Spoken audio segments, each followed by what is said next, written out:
Hey, True Believers, Chris Mack coming at you today with the Amazing Spider-Man issue 121 from June 1973. And this is one of those key issues. God, how I wish this was a legit copy, but sadly this is a facsimile that I luckily grabbed at my local comic shop for $4. Not bad, and as I've said, a lot of facsimiles are really starting to jump up in price. Like I was looking for a facsimile edition of Wolverine #1 so I could review it with everybody, because the Wolverine #1 that I have is signed by Len Wein, and I do not want to take that out of its packaging or plastic, whatever.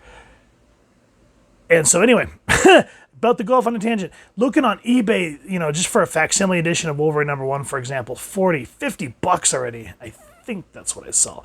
And 30 as well. So yeah, I was looking on for this one, and I mean, for the original and decent condition, 2,000, 3,000, yeah, I'd have to take out a second mortgage on my home just to afford a copy. So being able to at least have this in hand, can't complain too much. So let's dive into this. This is Gary Conway scripter, Gil Kane artist, John Romita and Tony Martello doing the inking, Artie Simic the letterer, David Hunt colorist, and Roy Thomas editor. So we got a pretty big name cast on this book already. Now, when we get to the end, I'm going to pose a question that we talked about on our After Dark issue we did on if I could talk.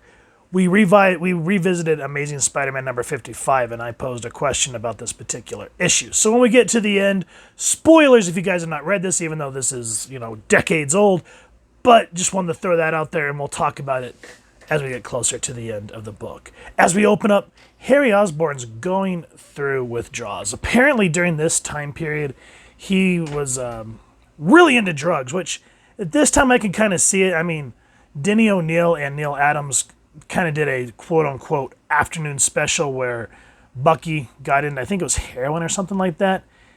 And, yeah. So, with that said, back on point.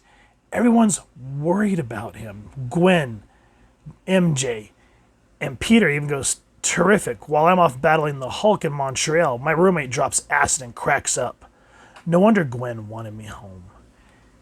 Harry's going to need every friend that he's got.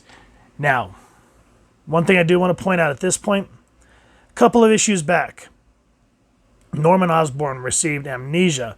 He had just found out who Spider-Man was. And so yeah, as you can see, that really causes a bad tie in Peter's life. But Norman went to the hospital, and I'm not too sure what the beef is between these two. If you guys can kind of help fill me in, let me know. Because I told you not to go near my son, Mr. Osborn. Look, Mr. Osborn, I'm not here to hurt anyone. I just came to see if Harry's all right, that's all. If you want me to go, that's cool. It's your house. You better believe I want you to go, Parker. I don't want you to ever see your face again. It's your fault Harry's ill. Your fault these terrible things have happened to my son. Your fault. Your fault. Now, as we're seeing these, oh my God, are these called galaxies? I can't, oh my goodness, it's been a while since I've used that in a trivia question. But, yeah, fill me on galaxies, because my brain's just, no. That's for cussing, right? Anyway, the word balloons. As you can see, there's dialogue here, but look at how the artwork is pushing the story and filling you in. And as he stares at Norman Osborn's fury-ridden features, Peter finds his mind swirling with memories. Memories of another day, months ago, when he had Osborn faced each other in different guises. Peter Parker is the web-spinning Spider-Man, and Norman Osborn is the Green Goblin. The Green Goblin, the only villain who knows Spidey's secret. A secret buried with Osborn's memory of his own hidden identity and amnesia.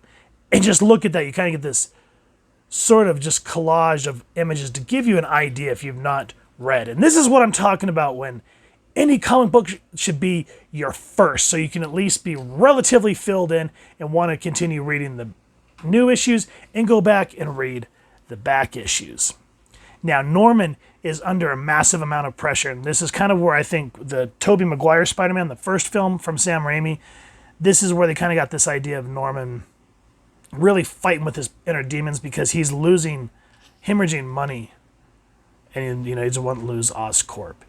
And Harry's more worried about his dad than his own health. And so that's starting to push Norman over the line as well. Great storytelling. And Peter, from being up north fighting the Hulk, he's sick. So we can see that kind of slows, his reaction time and his decision making. So a good little way to kind of point out why this is an important detail towards the end of the issue. But again, going back to Osborn, he's the one that really kind of steals the beginning of this issue, where you just see this groovy, multicolored Spider-Man. He goes, "Spider-Man, you've come to gloat, have you? To see what wreckage you've made of my life, my hopes, my dreams? I'll kill you for this. I'll kill you. No, you're vanishing. You can't do that to me. I won't let you escape me again. I won't."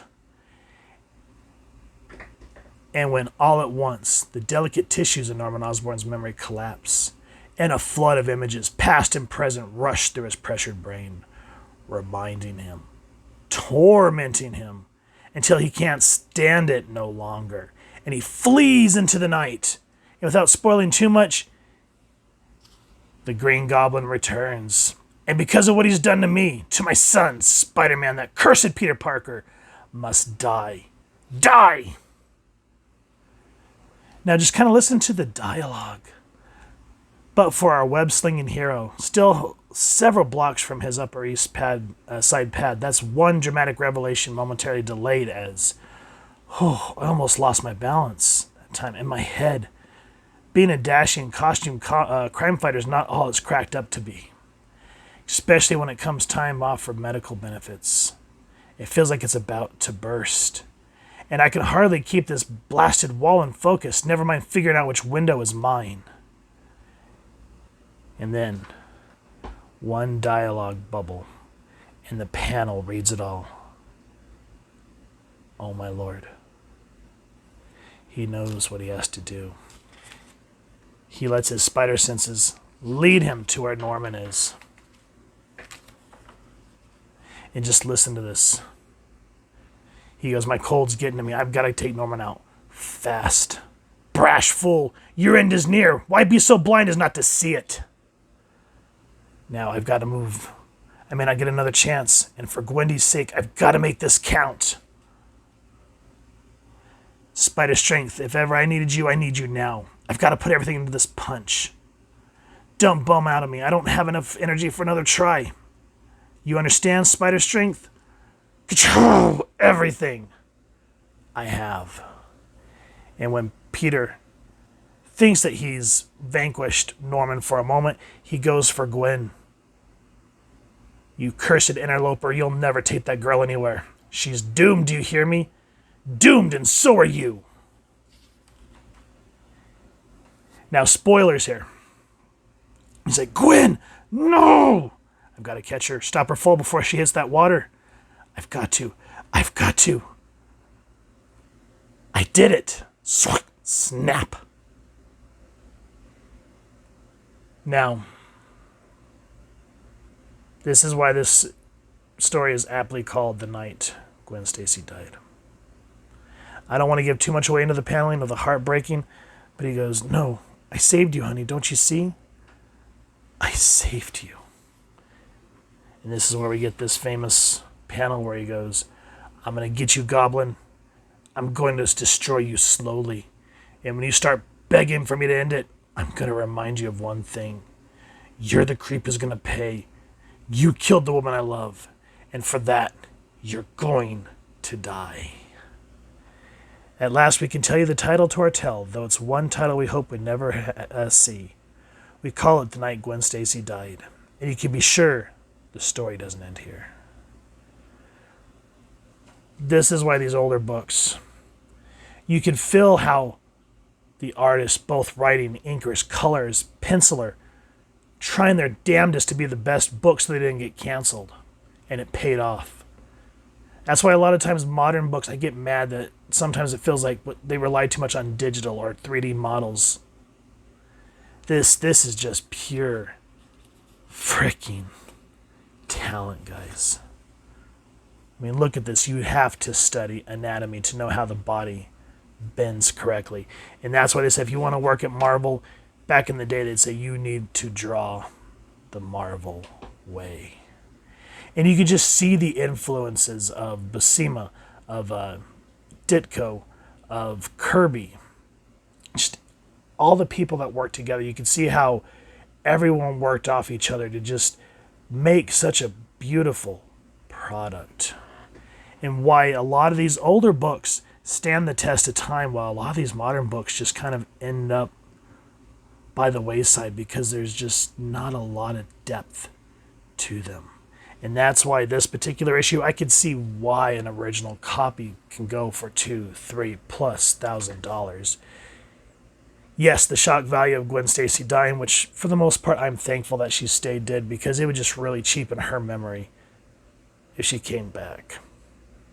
Now, what we were talking about on our After Dark channel, I was talking about how in Amazing Spider-Man 55 from the modern run with, God, what's Harry Osborn's villain name in that?